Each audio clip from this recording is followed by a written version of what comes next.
Nagsagawa ang Philippine National Police ng Oversight Committee meeting on Enhanced Managing Police Operations kasama si Department of the Interior and Local Government, Secretary Juanito Victor C. Rimula, noong Mayo 10 taong kasalukuyan sa PNP Main Conference Room, Camp Brigadier General Rafael T. Crame, Quezon City.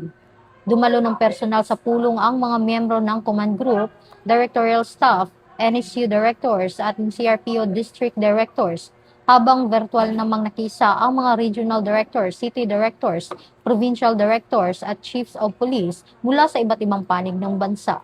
Tinalakay sa pagpupulong ang operational accomplishments ng PNP sa ilalim ng Safer Cities Initiatives, updates at manhunt operations, crime statistics ng focus crimes at iba pang mahahalagang usapin mula sa nakaraang command conference. Pinaunahan ni Chief PNP Police General Jose Melencio C. Nartates Jr.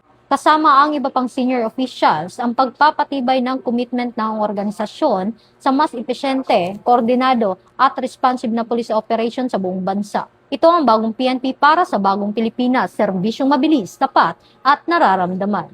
Mula dito sa Campo Crame, ako po ang inyong PNN correspondent, Patrolwoman Rezalie Umalay, nagbabalita para sa Police News Network. Alagad ng batas, tagataguyod ng balitang pulis. Ito ang bagong PNP para sa bagong Pilipinas, serbisyong mabilis, tapat at nararamdaman.